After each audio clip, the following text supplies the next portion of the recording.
Olá pessoal, tudo bem? Eu sou a professora Karina e na aula de hoje nós vamos tratar um pouquinho sobre pontuação. Esse é um assunto muito pedido pelos estudantes da universidade, porque sempre há muitas dúvidas na hora de usar os sinais de pontuação. Geralmente as pessoas acham que a pontuação na escrita imita a fala. Então quando eu tenho uma pausa na fala, eu preciso colocar uma pontuação na escrita. Mas não é bem assim que funciona, porque a escrita tem suas regras próprias de funcionamento. E hoje nós veremos um pouquinho sobre isso. Vamos lá? Quais são os sinais de pontuação? Todos esses que nós já conhecemos. O ponto, a vírgula, as aspas, ponto de interrogação, de exclamação, entre outros. Mas na aula de hoje nós veremos um pouquinho sobre a vírgula e o ponto. É muito fácil saber que o ponto sinaliza o fim de um enunciado declarativo, mas quando ter um senso intuitivo de quando usar esse ponto? Vamos ver algumas dicas a partir do exemplo que eu trouxe para vocês. Neste exemplo, nós temos um parágrafo todo construído somente com as vírgulas. Qual é o problema de eu utilizar só as vírgulas? O meu leitor, quando chegar ao final do parágrafo, já não vai mais conseguir relacionar as informações. Há muitas informações em sequência separadas apenas por vírgula, o que prejudica a progressão do texto. Então nós vamos substituir algumas vírgulas por pontos. Vamos lá. A vida em Estouros, povoado a 290 km de Belo Horizonte, segue um ritmo que parece eterno. Ponto. Não é necessário relógio, acorda-se com o raiar do sol e dorme-se quando as estrelas começam a surgir. Ponto. Os homens trabalham a terra e as mulheres cuidam da casa e dos filhos. Ponto. Vejam que até o momento eu inseri um ponto quando começava um novo assunto sobre a vida em Estouros. Então, para separar essas informações que fazem parte de um assunto, mas são temáticas diferentes, eu vou separando por pontos. Continuando. Nas refeições, as famílias se alimentam daquilo que a terra lhes devolve. Ponto. Lá os jornais só aparecem para embrulhar encomenda. Ponto. Estouros é um lugar sem aquele eletrodoméstico que ocupa um lugar central na residência da maioria dos brasileiros, um aparelho de TV. Ponto. O que é a TV? Vejam que assim a compreensão do texto é muito melhor. Então a minha dica, desde que eu não separe informações que são complementares, o ponto é muito bem-vindo para separar subtemas dentro de uma temática maior dentro do parágrafo, ok? A vírgula.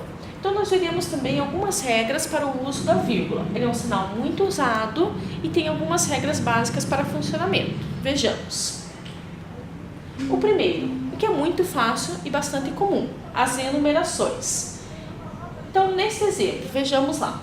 Um pouco de paianço, lírio, capim, rosário, cevada, trigo e inhame. Essa era a receita da cerveja chinesa há 5.000 anos.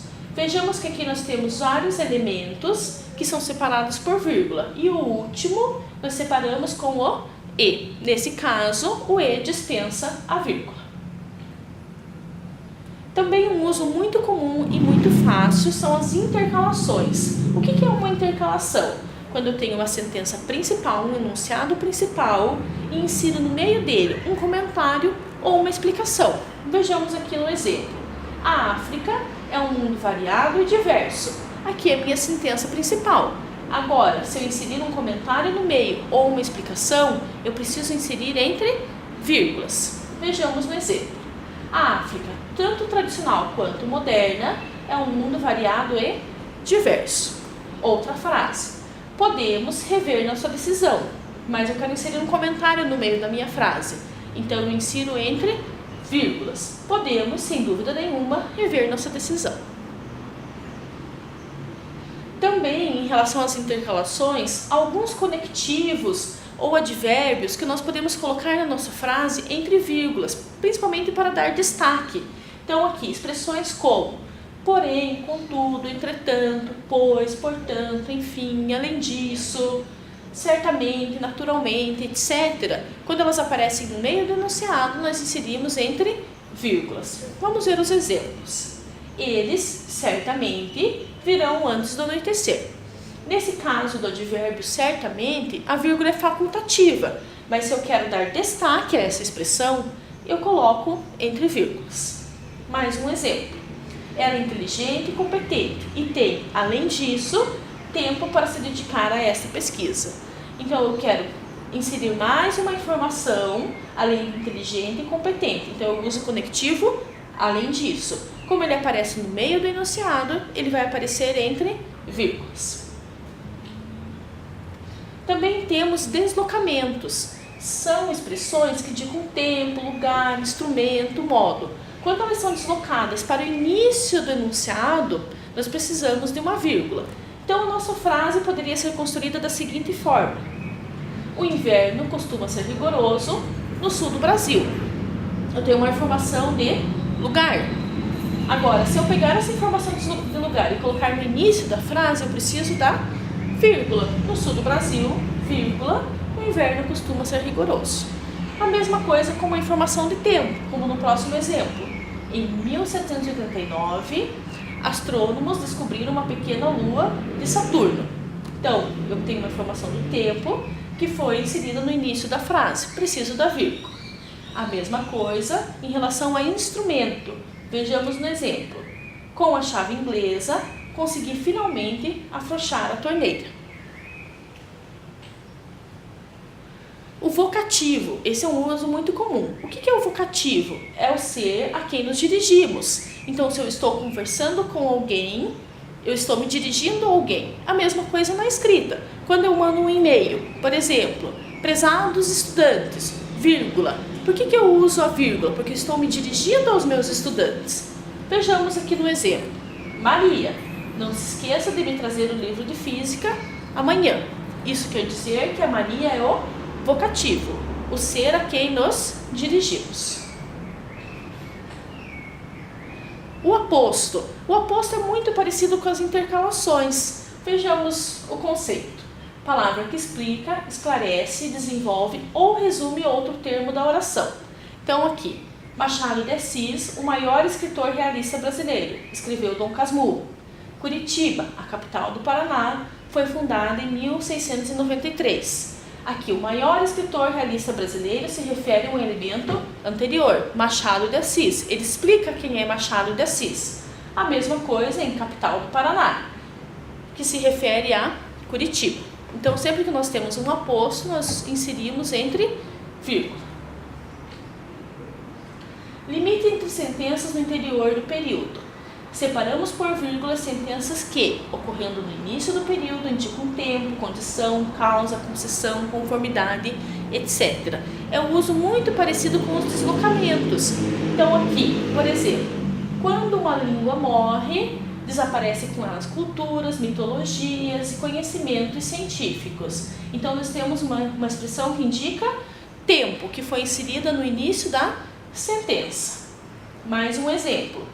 Segundo o professor de arqueologia Eduardo Góes Neves, a Amazônia possui uma grande diversidade de sítios arqueológicos. Nós colocamos entre vírgula, colocamos a vírgula, porque eu estou apresentando um enunciado que indica conformidade, segundo, conforme Eduardo Góes Neves. No próximo exemplo, por questões políticas, o rei Dom João III autorizou a colonização do Brasil. Então, aqui eu tenho uma causa. Então, essas sentenças que indicam causa, condição, tempo, concessão, conformidade, quando elas são deslocadas ou uma articulação com outro enunciado, nós precisamos da vírgula. Localidades e endereços. Isso é muito fácil também. É bem conhecida. Separamos por vírgula a localidade da data e endereço, como no exemplo, Bento Gonçalves, 26 de maio de 2009. Agora eu vou apresentar para vocês os casos nos quais nós não usamos a vírgula, os dois mais conhecidos. Primeiro, entre o sujeito e o verbo. Então vejamos aqui, um time de cientistas internacionais encontrou 5 novos buracos negros supermaciços, antes escondidos por gás e poeira. Então, aqui nesse caso, quem encontrou foram os cientistas, um time de cientistas internacionais. Não posso colocar uma vírgula entre o sujeito, o time de cientistas, e o verbo encontrou, a não ser que eu tenha uma intercalação no meio das duas frases.